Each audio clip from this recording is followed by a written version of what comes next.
দাউ দাউ করে জ্বলছে আগুন। এ যেন আসমান থেকে নেমে এসেছে নরক। আর এই নরকের লেলিহান শিখায় জ্বলে পুড়ে ছাই হয়ে যাচ্ছে হাজার হাজার একর জমির বসতভিটা।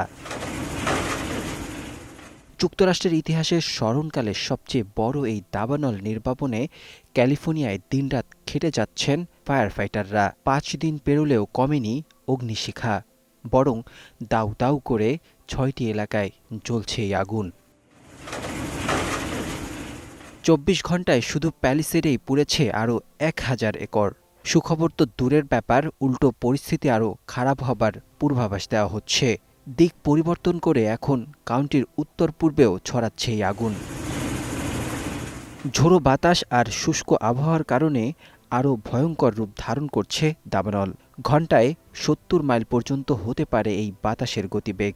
এরই মধ্যে লস অ্যাঞ্জেলস থেকে সরানো হয়েছে ১.৫ লাখেরও বেশি বাসিন্দাকে। আরও ১,৬৬,০০০ মানুষকে বাড়ি ছাড়ার নির্দেশ দেওয়া হয়েছে। এছাড়া ক্ষতিগ্রস্ত হয়েছে ১২,০০০-এর উপর ঘরবাড়ি স্থাপনা। ঝুঁকিতে রয়েছে আরও অর্ধলক্ষ। অনেক স্থানে উদ্ধারকর্মী না পৌঁছানোই রয়েছে প্রাণহানি বৃদ্ধির সংখ্যা।